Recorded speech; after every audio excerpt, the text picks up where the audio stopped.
Salam Pancasila. Di sini kita akan membicarakan pendidikan Pancasila untuk kelas 10 di dalam topik kedudukan dan fungsi Pancasila sebagai dasar negara.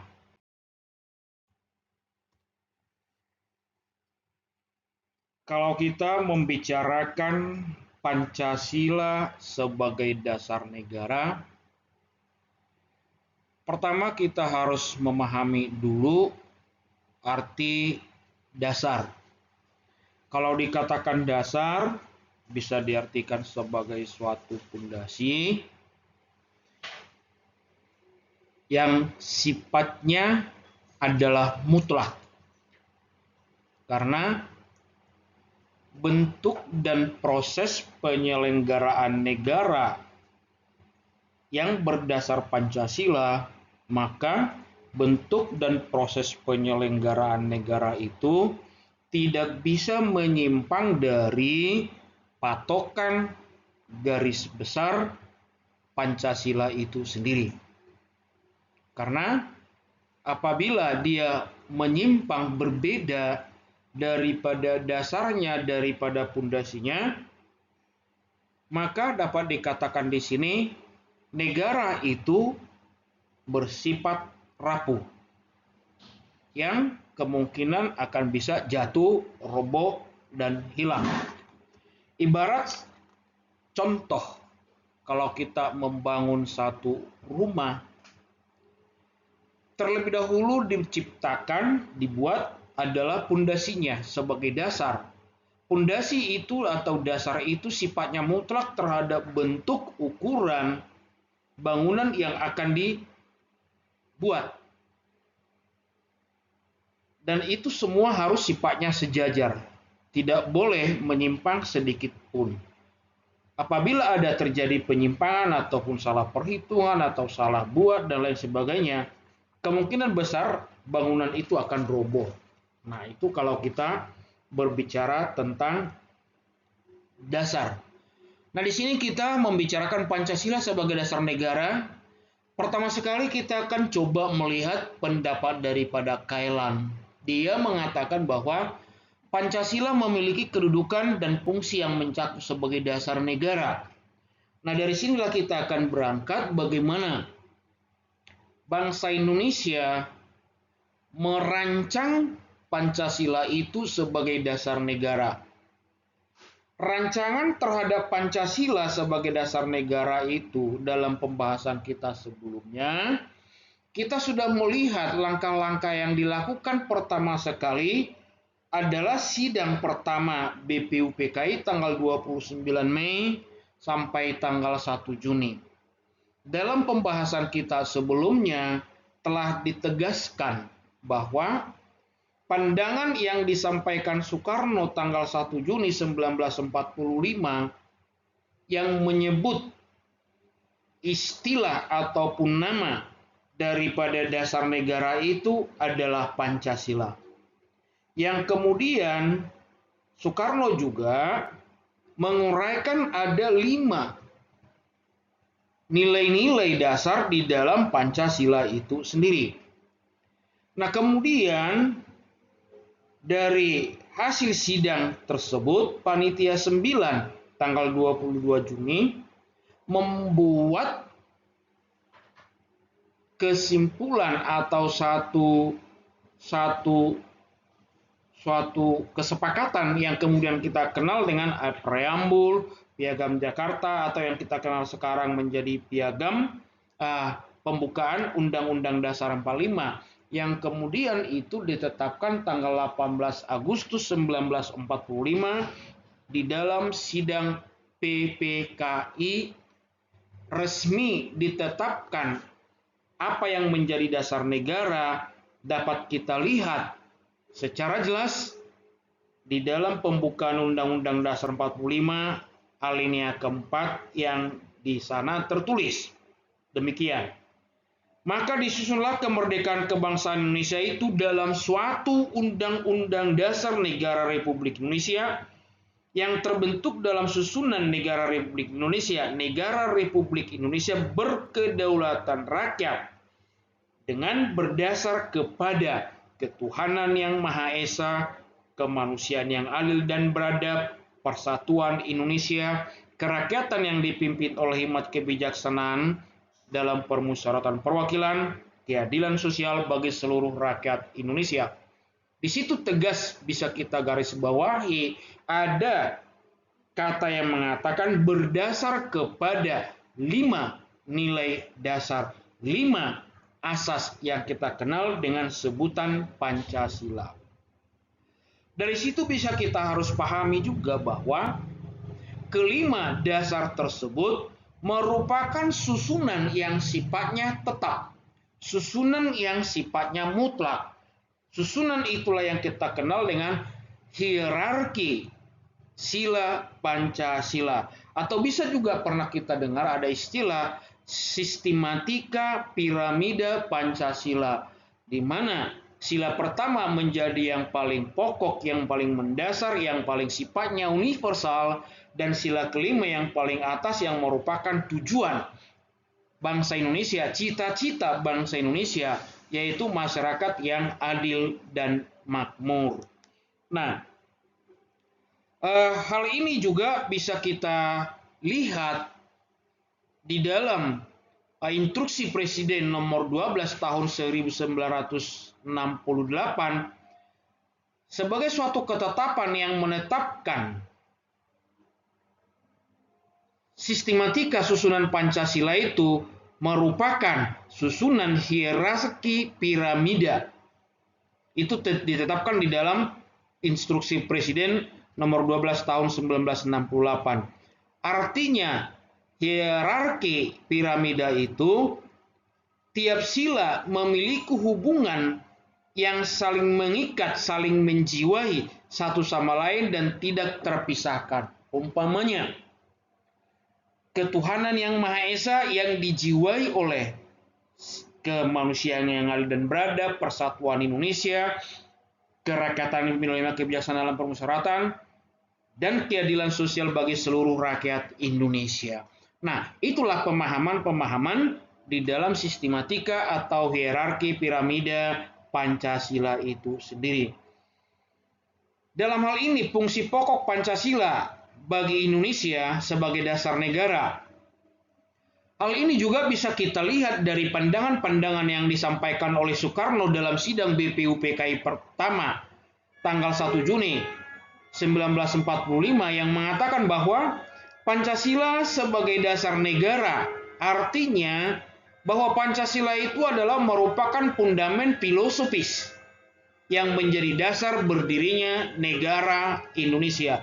Itu merupakan penjelasan yang disampaikan oleh Soekarno di dalam sidang BPUPKI pertama dalam menyampaikan pidatonya tentang sila-sila Pancasila. Kemudian, kalau kita memahami Pancasila sebagai dasar negara, kita bisa mengartikan bahwa Pancasila itu adalah merupakan sumber tertib hukum Indonesia. Kalau Pancasila dikatakan sebagai sumber tertib hukum, bisa dipahami secara moral bahwa Pancasila itu adalah merupakan sumber dari segala sumber hukum yang berlaku di Indonesia. Dan Pancasila sebagai sumber dari segala sumber hukum adalah merupakan suatu kesadaran dan cita-cita hukum, serta cita-cita moral yang meliputi suasana kebatinan serta watak bangsa Indonesia. Nah, hal yang mendasar dapat kita lihat di dalam Pancasila sebagai dasar negara, Pancasila sebagai cita-cita hukum, Pancasila sebagai cita-cita moral, adalah merupakan cita-cita mengenai kemerdekaan bangsa Indonesia. Kemerdekaan secara individu, kemerdekaan sebagai suatu bangsa, di dalam peri kemanusiaan, keadilan sosial, perdamaian nasional, dan yang sifatnya mendunia. Dalam hal inilah bisa kita lihat bahwa Pancasila itu juga merupakan suatu ideologi yang memiliki sifat dinamika internal dan dinamika eksternal. Kedudukan Pancasila sebagai dasar negara kemudian ditegaskan di dalam TAP MPR nomor 18 MPR tahun 1998 tentang pencabutan P4. Pedoman penghayatan pengamalan Pancasila. Di sana juga ditegaskan kedudukan Pancasila sebagai dasar negara. Kemudian kita akan coba menelusuri pendapat daripada Kailan tentang fungsi dan kedudukan Pancasila sebagai dasar negara. Pertama, dia mengatakan bahwa Pancasila sebagai dasar negara merupakan dasar filsafat. Dasar filsafat dalam arti dasar ideologi yang memiliki kedudukan sebagai dasar kerohanian negara. Atau bisa juga dikatakan sebagai dasar moral bangsa Indonesia.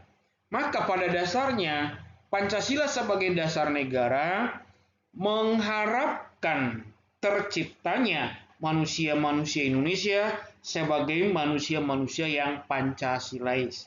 Manusia yang memiliki asas kerohanian Pancasila, manusia-manusia yang memiliki dasar moral Pancasila. Itu maksudnya yang pertama. Yang kedua, menurut Kailan dikatakan juga Pancasila adalah dasar berdirinya negara Indonesia dengan asas politik negara atau asas politik kenegaraan yang berupa republik dan berkedaulatan rakyat.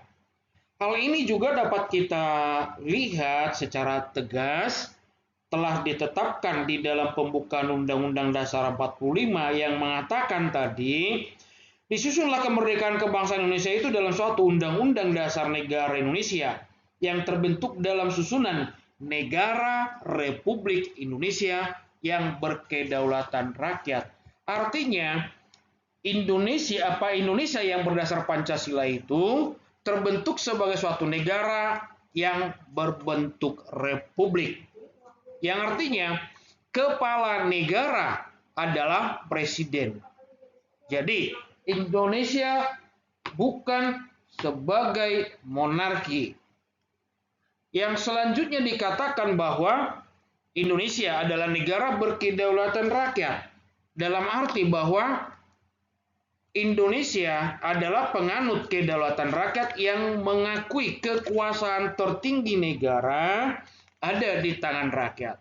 Maka pemerintah penyelenggaraan negara itu berasal dari rakyat, oleh rakyat, dan untuk rakyat.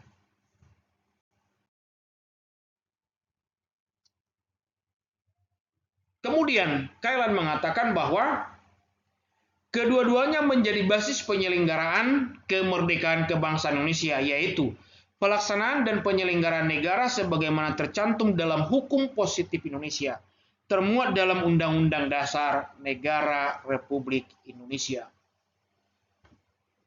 Maksudnya di sini, kalau kita melihat tadi Pancasila sebagai dasar negara dan Pancasila dasar berdirinya negara sebagai suatu negara republik berkedaulatan rakyat. Hal ini secara tegas telah ditetapkan di dalam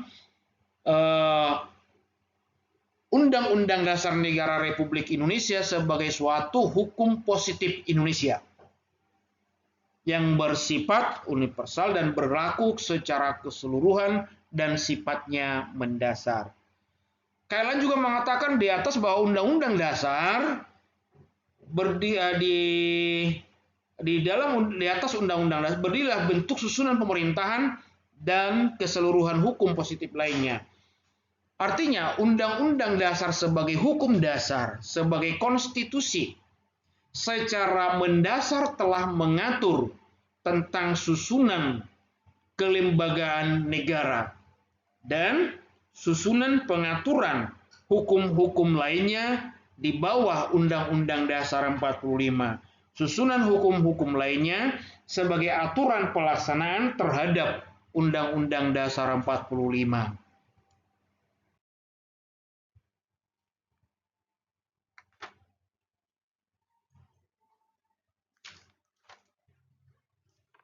Terakhir, Kailan mengatakan bahwa segala sesuatu yang disebutkan dari hal-hal di atas tadi demi tercapainya suatu tujuan negara, yaitu bangsa Indonesia dalam bernegara tersebut kebahagiaan bersama baik jasmania maupun rohania. Nah, ini merupakan suatu realisasi daripada keadilan sosial bagi seluruh rakyat Indonesia secara keseluruhan tanpa melihat batas, di mana seluruh rakyat Indonesia memiliki hak dan kedudukan yang sama sebagai warga negara, berhak memperoleh kebahagiaan bersama baik secara jasmania maupun secara rohania. Dari hal-hal di atas bisa kita ambil suatu kesimpulan konsekuensi Pancasila sebagai dasar negara. Pertama, Indonesia adalah negara kesatuan berbentuk republik. Pertama, di sini bisa kita pahami bentuk negara adalah kesatuan, bentuk pemerintahan adalah republik. Kesatuan Indonesia sebagai negara kesatuan kita itu tidak negara yang tidak berbentuk serikat atau federasi. Jadi di Indonesia hanya mengenal satu kepala negara yang kemudian di bawahnya ada pemerintahan daerah tingkat 1, tingkat 2 sampai yang ke bawahnya. Jadi sistematika negara kesatuan Republik Indonesia ataupun sistematika negara kesatuan yang berbentuk republik itu telah ada dengan jelas dan itu diatur di dalam Undang-Undang Dasar 45. Umpamanya bagaimana cara pembagian negara di dalam pemerintahan daerah, hubungan pemerintahan daerah ke pusat, dan lain-lain sebagainya. Semua itu telah diatur di dalam Undang-Undang Dasar 45. Yang kedua, Indonesia menganut sistem demokrasi konstitusi.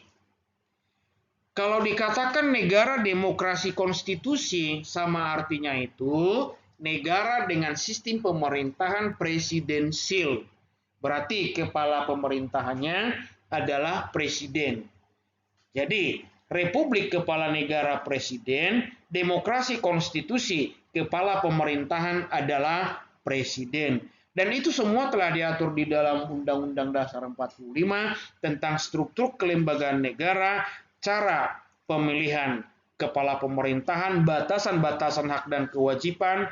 Nah, semua itu telah diatur di dalam Undang-Undang Dasar 45. Ketiga, dapat kita ambil kesimpulannya di sana, Indonesia adalah negara hukum. Indonesia adalah negara hukum dalam arti Indonesia adalah negara berkedaulatan hukum. Hukum adalah di atas segalanya di dalam proses penyelenggaraan negara. Kalau hukum di atas segalanya, maka siapapun dalam penyelenggaraan negara termasuk rakyat, lembaga-lembaga negara harus patuh tunduk terhadap hukum itu sendiri.